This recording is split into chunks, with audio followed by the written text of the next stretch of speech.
Hello everyone and welcome to my channel Y&R Trends. I hope everyone is having a wonderful day.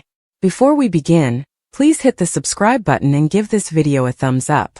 The sterile scent of the sanitarium room mixed with a sharp tang of fear as Nick plodded against the ropes that bound him to the bed, the leather conditions smelling into his wrists and ankles as if they had been designed not only to hold him physically but to afflict him psychologically. His heart pounded against his ribcage in sync with the fluorescent lights fluttering above, each palpitation a memorial of the helplessness that gripped him, a helplessness he'd no way known indeed in the darkest moments of his life. Outdoors, the quiet hum of the sanitarium's ministry carried on as if nothing were wrong, the antiseptic corridors unconscious to the storm that had erupted within room 307. Adam stood in the center of the room, his presence fostering, his eyes cold and calculating, the faint shadow of a boo playing on his lips as he observed Nick's fear, noting every twitch, every shallow breath, every flicker of despair that crossed his family's face. He'd always known that Nick's moral compass, however frequently rigid and heroic, had a breaking point, and tonight, Adam intended to push it past the edge. The ropes around Nick's branches sounded to strain not just physically but directly, a symbol of the involved web of secrets, backstabbings, and long-buried family sins that had been clawing at their lives for times. Adam moved designedly around the room, the sound of his shoes echoing ominously against the polished bottom. He reported in his mind the scrupulous planning it had taken to get then the careful manipulation of schedules, the diversion of sanitarium staff, the strategic planting of dispatches and distractions, all climaxing in this moment where he'd complete control. He watched Nick's eyes outrage around the room, searching for an escape, for a phenomenon, for anything that could give him an out, and Adam felt a swell of triumph. There was a satisfaction in seeing the man who had always flattered himself on being the protection of everyone around him eventually brazened with his own vulnerability, stripped of the armor he wore so confidently in public. Also came the reveal. Adam's lips coiled in a subtle minatory expression as he let the words drop like heavy monuments into the quiet pressure of the room. Matt's secret, a verity that had been spoiling in murk, now revealed into the harsh light of reality, and with it, the fragile world Nick had tried to maintain began to deteriorate. The disclosure wasn't simply shocking. It was ruinous, a blow that resounded through every memory, every commerce, and every belief Nick had ever held about his closest musketeers and family. Adam had always known that knowledge applied rightly could be more murderous than any armament, and tonight, knowledge was his instrument of domination. Nick's mind contended, replaying every moment, every discussion, every overlooked detail, and sluggishly the verity sank in, eating at him with the grim continuity of a drift that couldn't be held back. The sanitarium room, once a place of mending and safety, had been converted into a theater of terror, a stage where secrets were exposed and commitment tested under the cold scrutiny of Adam's deliberate, unyielding aspect. Time sounded to stretch, the seconds dragging into twinkles as Nick plotted to attune the treason of someone he'd trusted, the disclosure of a friend's darkest conduct, and the horrifying consummation that Adam had orchestrated it all, manipulating the pieces of their lives like a master chess player positioning pawns, knights, and babes to achieve a ruinous checkmate. Adam's presence was both physical and cerebral, a suffocating force that left Nick questioning not just the safety of his body but the security of his mind, the trustability of his memory, the stability of the world he'd formerly allowed familiar. Every twinkle was an echo of suspension, every shiver a memorial of the insecurity of trust, and every gash hanging to escape was a testament to the emotional intensity that had reached a top within this single room. As Adam reported the layers of deception, the complications of falsehoods that had girdled Matt's secret, and the reasons why it had been kept hidden for so long, Nick could feel the walls closing in. His studies were a tumultuous storm of wrathfulness, confusion and heartache, floundering to attune the family who had raised him, the friend he'd commended in, and the shocking realities that now stood bare before him. It was a moment that transcended fear, reaching into the realm of empirical dread, forcing Nick to defy not just what Adam had done, but what it meant about the fragility of the bonds he'd reckoned upon. The ropes that bound him were insignificant compared to the chains of disclosure, the weight of verity pressing down with a nearly physical force that left him heaving for clarity, for understanding, for any shred of stopgap that the world might not be irreversibly fractured. Outside the room, the sanitarium continued its indifferent meter, nursers and croakers. moving in a blur of effectiveness and routine, ignorant that a storm of treason and exposure raged within room 307. Outside, the atmosphere was thick with pressure, a blend of adrenaline, horror, and reticent seductiveness as Nick reused the layers of deception, the shocking moral negotiations, and the shocking possibility that Adam, in revealing Matt's secret, had irrevocably altered the course of their integrated lives. The air sounded to joggle with implied pitfalls, with the knowledge that formerly secrets were unveiled, nothing could return to its former equilibrium, and that the consequences of this night would ripple outward, affecting connections, commitment, and the fragile sense of justice that Nick had always cleaved to. By the time the battle reached its peak, both men were locked in a cerebral struggle as violent as any physical battle, a clash of choices, intellect, and moral fiber. Adam's advised atrocity and precise understanding of mortal psychology allowed him to dominate the room indeed without raising a hand, and Nick's attempts to reason, to negotiate, to maintain, were absorbed and reflected back with cold, logical perfection. Every disclosure, every pause, every deliberate gesture heightened the intensity, making the night feel eternal, each nanosecond laden with the pledge of unrecoverable change. And in that rough, fluorescent-lit room, as Nick's feelings oscillated between fury, despair, and the faint hint of resoluteness, the story of treason, disclosure, and power reached a fever pitch that would leave an endless mark on their lives, icing that nothing about their world, their connections, or themselves would ever be the same again. Nick's mind contended in chaotic gyrations as he tried to make sense of the unfolding agony, the disclosure of Matt's terrible secret striking him with the force of a hammer to the casket, leaving him breathless, disoriented, and reeling with unbelief.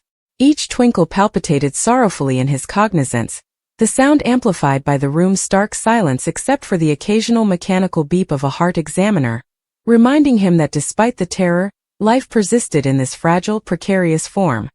He recalled the innumerous moments he'd spent trusting Matt, leaning on him as a confidant, seeing him as someone honorable in a world that frequently demanded deception to survive. And now the very foundation of that belief had been shattered, leaving jagged shards of mistrustfulness and treason bedded deep in his knowledge. Adam watched him with a bloodsucker's perfection, observing every flicker of appreciation, every subtle shift in posture, every micro-expression that betrayed the conflict within, and he savored the power he held, a power that extended beyond physical control into the dominion over study and emotion.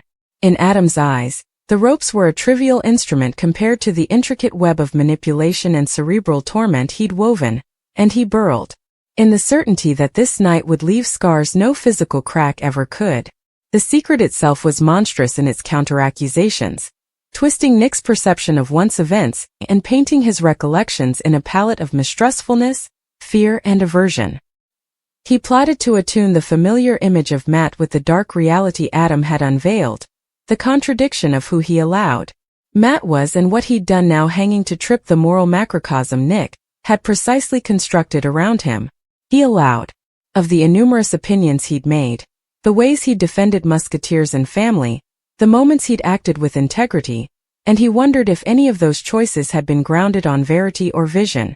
The sanitarium room sounded to contract around him, the walls pressing in as if to image the suffocating weight of disclosure, the bright fluorescent lights roughly exposing every line of solicitude etched on his face. Every sound, every movement, every shadow in the room came amplified, laden with imminence, a constant memorial of his prison and the cerebral hold Adam had established. Adam, meanwhile, was a study in calculated atrocity, every gesture, every movement strictly designed to maximize Nick's apprehension, to heighten the sense of brewing doom. He circled the bed sluggishly, designedly, his presence both a physical and internal chokehold, demonstrating the skill with which he'd orchestrated this battle. He recalled the meticulous planning, the way he'd studied his family's patterns, the moments of vulnerability he'd learned, the small cracks in Nick's countenance that could be exploited, and he honored that the capstone of all his medication had brought him to this point of absolute control. In Adam's mind, this wasn't simply a battle. It was a disclosure, an assignment, a demonstration of the power of knowledge and timing, and he intended to leave no emotional or moral gravestone unturned. Nick's own mind was a storm of clashing impulses. Wrathfulness surged hot and sharp, a fiery response against the perceived treason and the manipulation he was enduring. Yet alongside the fury was an turnabout of anguish, and painting grief for the innocence lost, for the trust shattered, for the recognition that the people he'd reckoned upon could harbor secrets able of dismembering the veritably substance of his identity. He felt a primitive fear, a rush of adrenaline that made the ropes chafe, his muscles strain, his entire body laugh for freedom. But it was further than fear of physical detriment. It was terror at the decomposition of certainty, the consummation that trueness he'd assumed were inflexible were now revealed to be falsehoods, half-trueness or manipulations. Every plan he'd formulated in the history, every computation of right and wrong, every anticipation he'd about family and fellowship now sounded questionable, and the room felt like a gauntlet in which his identity was being tested, meliorated, and maybe broken. Adam's strategy was precise. He didn't rush, didn't fear, didn't need to. Every second of vacillation was an occasion for him to support his dominance, to bed the disclosure into Nick's knowledge with the slow, deliberate system of a sculptor chiseling gravestone.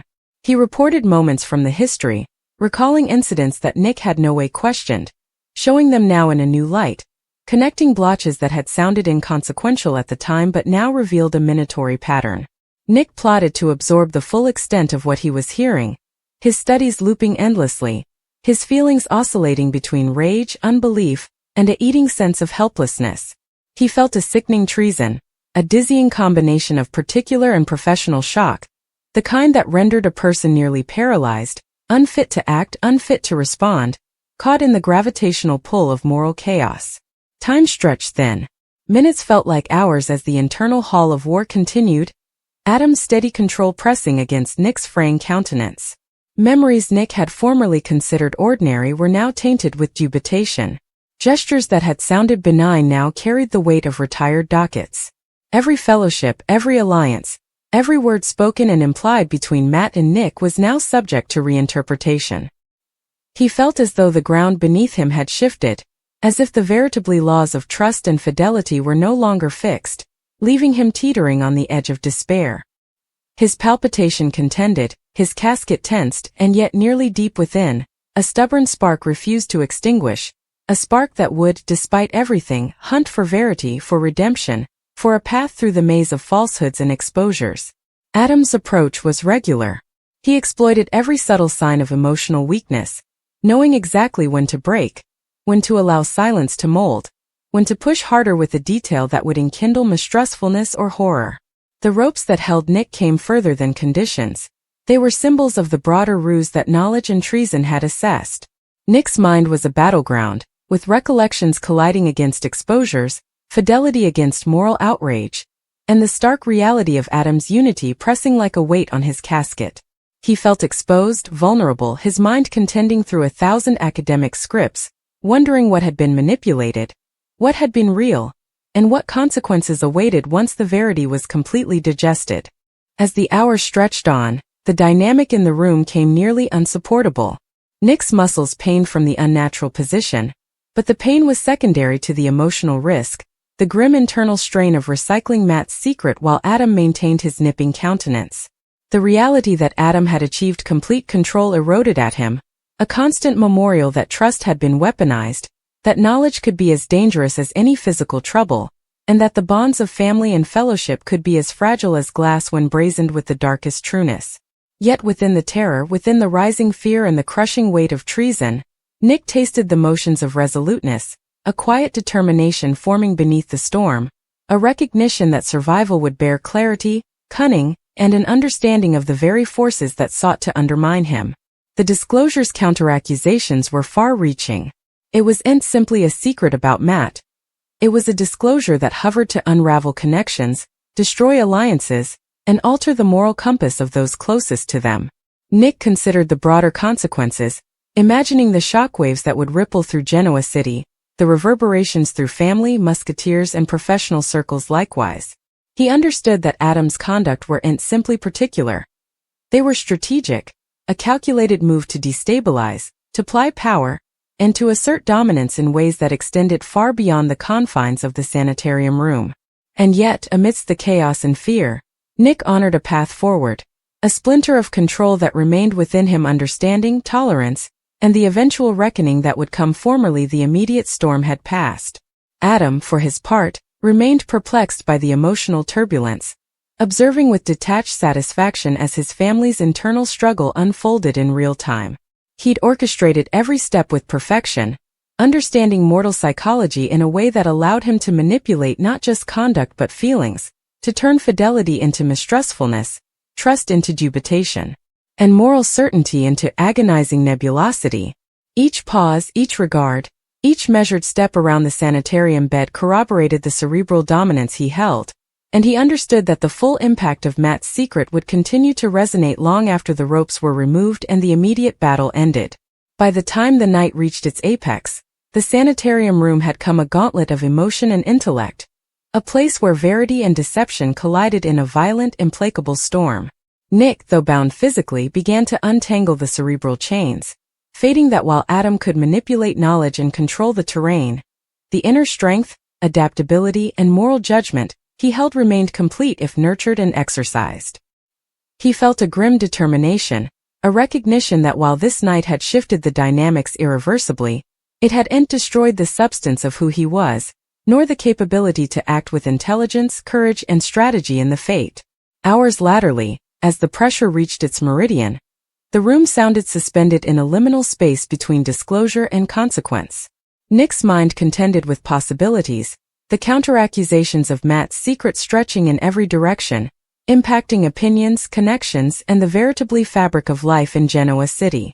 Adam, ever watchful, understood that his palm lay not only in the immediate impact but in the long-term corrosion of certainty and trust, a subtle, pervasive shift that would echo far beyond the confines of room 307.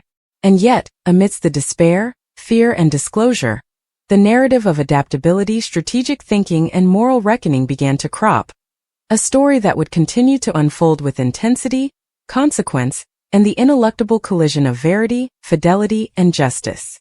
The night concluded not with resolution but with pressure, the rope still a physical memorial of prison, and the cerebral impact of Matt's secret an unforgettable mark on Nick's knowledge.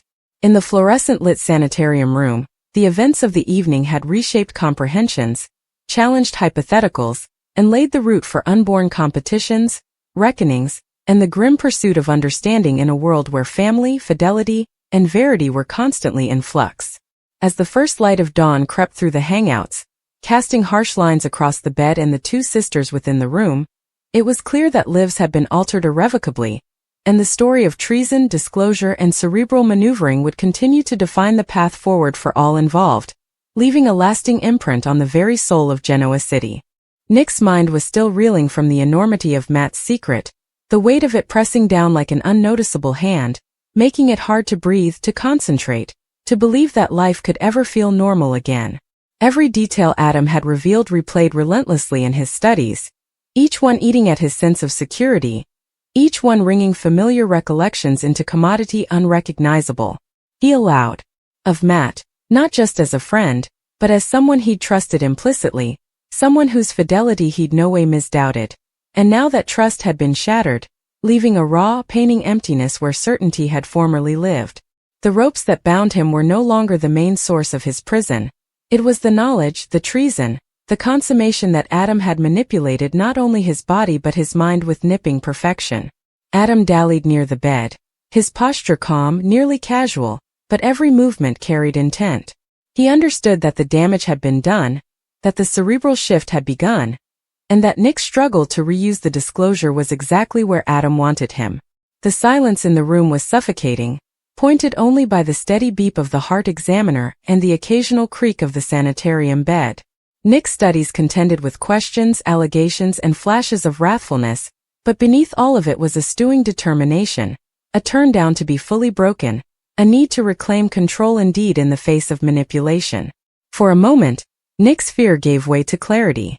He realized that while Adam could expose secrets and manipulate circumstances, the ultimate choice, how to act, how to respond, how to cover himself and those he watched for, remained his own.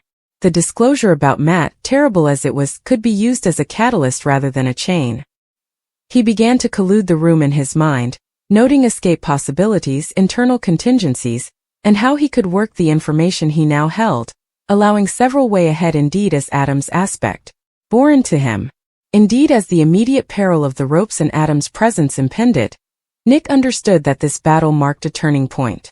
Trust had been shattered, alliances tested, and morality challenged, but he also honored a chance for redemption, for action, for strategic retribution that would ensure that the scales of justice, still disposed by Adam's manipulation, could ultimately be balanced. The night had been long, intimidating, and revealing, and as the first hints of dawn touched the sanitarium hangouts, Nick's mind, though bombarded, was formally formulating the coming moves, preparing for the ineluctable ripple goods of a secret that would change everything for everyone involved in Genoa City.